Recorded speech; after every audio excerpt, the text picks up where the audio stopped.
was to see a car he did not recognize sitting in front of his house. It was a dark, gray Chevrolet Tahoe, parked directly in front of the mailbox under the streetlight. Thomas slowed without thinking about it. He told me later that his brain processed the unfamiliar car before he had made any conscious decision about what it meant, and something in him, some instinct older than reason, made him pull to the curb half a house length away rather than pulling into the driveway. He sat for a moment. The house lights were on. The kitchen, the living room, the glow of the television visible through the front window where the curtains were not fully drawn. He looked at the Tahoe again. He didn't recognize it. He thought for a moment that Sandra might have had a friend over, a book club night, a glass of wine with a colleague, something completely ordinary. He almost pulled into the driveway. He almost did. Instead, he got out of his truck and walked toward the front door slowly, the way you walk when you are not sure what you are walking toward. And he saw, through the gap in the curtains, that narrow 3-inch gap where the fabric did not fully meet, something that stopped him completely. I am going to be deliberate about how I describe what Thomas saw, because the specific details are less important than what they meant. What he saw was not ambiguous. There was no possible alternate interpretation, no version of the image in that window that could be reassembled into something innocent. So he told me that he stood at that window for what he believes was somewhere between 90 seconds and 3 minutes, though he said he genuinely lost any sense of time in the ordinary way that humans experience it. He said it was as if someone had pressed a pause button on the normal functioning of his brain, and he was simply receiving input without being able to process it. He was not angry yet. He was not crying. He felt, he said, the way he imagined it might feel to be in a car accident in the first fraction of a second before impact, aware that something catastrophic was happening, but not yet inside the experience of it. The man inside his house with his wife was Greg Calloway. Greg was 46 years old, a financial advisor based in Dublin, Ohio, one of the wealthier northern suburbs of Columbus. Thomas had met Greg 6 years earlier through a neighborhood men's softball league, the kind of informal, low-stakes recreational thing that suburban men in their 40s join because the alternative is sitting on the couch and feeling old. They had played on the same team for 2 seasons. Greg had been to Thomas's house twice for post-game barbecues. Sandra had cooked burgers. The kids had been around. Thomas had driven Greg home once after a game when Greg's truck was in the shop. He was, by every measure, an acquaintance. Not a close friend, not a stranger, but the particular category of person that occupies the middle distance of adult social life, familiar enough to greet warmly, not intimate enough to call in a crisis. Thomas walked back to his truck. He did not knock on the door. He did not ring the doorbell. He did not call Sandra's phone. He got back in his truck, pulled away from the curb, drove to the end of the street, turned right, and parked in the lot of a darkened dry cleaner 4 blocks away. And then he sat there, in the dark, alone, with what he had just seen settling into him like water into concrete, slowly, completely, with the permanent quality of something that cannot be undone. He sat there for 2 hours and 11 minutes.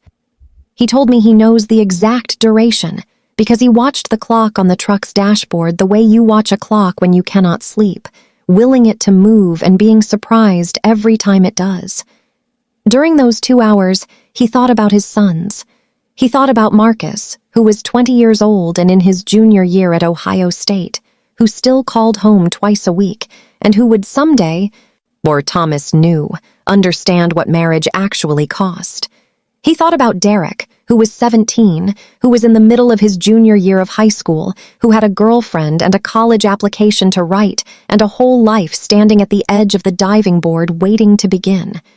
He thought about what it would mean to walk back into that house right now, in the state he was in, without a plan, without any idea of what he would say or what would happen next. And he decided, and this is the decision that defines everything that follows, he decided that he was not going to do that. He was not going to walk into his own house that night as a grenade. He was going to drive to a hotel. He was going to sleep, or try to sleep. He was going to go to work in the morning as if nothing had happened, and he was going to figure out, with complete clarity, exactly what he was dealing with before he moved a single inch.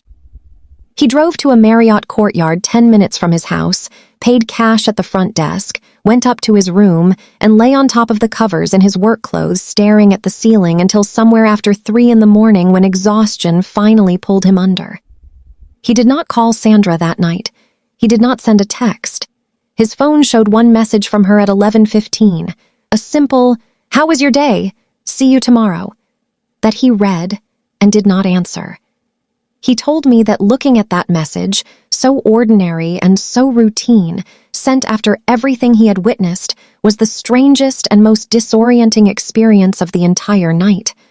Because in that message was the full weight of what he was dealing with. Not a woman who had been caught, or not a woman who was afraid. A woman who was completely certain she had gotten away with it. Thomas drove home Wednesday morning as originally planned. He pulled into the driveway at 9:30, 2 hours later than he would have arrived had he stayed in Pittsburgh as scheduled, because he had sat in the hotel parking lot for those 2 extra hours constructing himself. That is the only word he used when he described it to me, and I think it is exactly the right word. He was constructing the version of himself that was capable of walking through that front door and behaving normally. He came in through the garage. Sandra was in the kitchen, still in her robe, coffee in hand, iPad on the counter. She looked up when he came in and smiled, a full, warm, genuine-looking smile, and said she didn't expect him until later. He told her the meetings had gone well. He kissed her on the cheek. He poured himself a cup of coffee from the pot she had already made. He sat down at the kitchen island, and they talked for 20 minutes about Derek's upcoming college visits, about a problem with the gutters on the back of the house, about nothing of any consequence whatsoever. And Thomas sat there, holding his coffee mug in both hands, watching his wife speak, and he told me that the most unsettling thing he experienced in that entire 20-minute conversation was the realization that he could do this, that he was capable of sitting there, knowing what he knew and giving her nothing. Not a flicker of it. He had always considered himself someone who wore his emotions on his sleeve, someone who was transparent to a fault, someone whose face would betray him before his mouth had a chance to lie. And yet there he was. He did not know in that moment whether to feel proud of himself or frightened.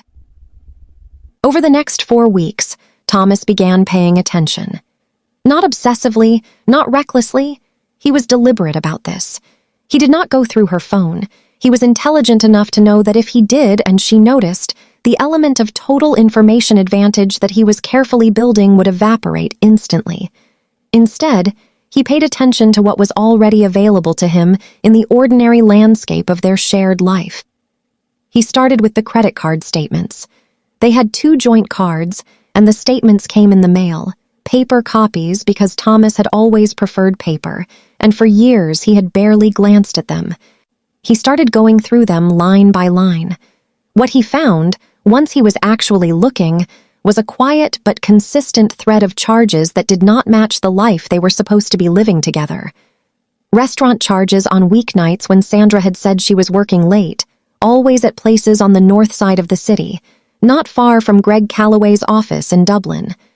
A charge at a downtown hotel in Columbus on a Saturday in March, a month when Thomas had been visiting his brother in Phoenix. A gas station receipt from a suburb he had never heard her mention going to. None of these were smoking guns in isolation. Each one alone could be explained away. But together, laid side by side over 18 months of statements, they formed a pattern that was quiet and unmistakable. The way a watermark only becomes visible when you hold the paper up to the light. He also began paying attention to the texture of their daily life in a way he had perhaps never done before. And this is the part of what Thomas told me that stayed with me longest, because it speaks to something I think a lot of men will recognize without wanting to. He started remembering conversations from the past year that he had not fully paid attention to at the time. Moments when Sandra had said something about feeling disconnected, about wanting more, about the silence in the house in the evenings when the boys were busy and he was tired, that he had acknowledged with a nod or a brief reassuring reply and then moved on from back to whatever he was doing, without genuinely receiving what she was trying to tell him. He remembered a specific night, maybe 8 months before all of this, when Sandra had sat down next to him while he was watching a game and started talking, really talking, in the way she sometimes did when she had been building towards something for a long time. And he had listened with about 30% of his attention, because the game was close, and he had given her some version of, "I hear you, things have just been busy," the conversational equivalent of patting a dog on the head, and she had gone quiet and gotten up and gone to bed early. And at the time, he had thought nothing of it. He had told himself she was tired, that it would pass, that these cycles happened in long marriages, and they always smoothed out eventually. He had not followed her to the bedroom. He had not turned off the game. He had sat there and watched his team lose in overtime while his wife lay in the dark in the room down the hall and felt, he now understood, completely invisible.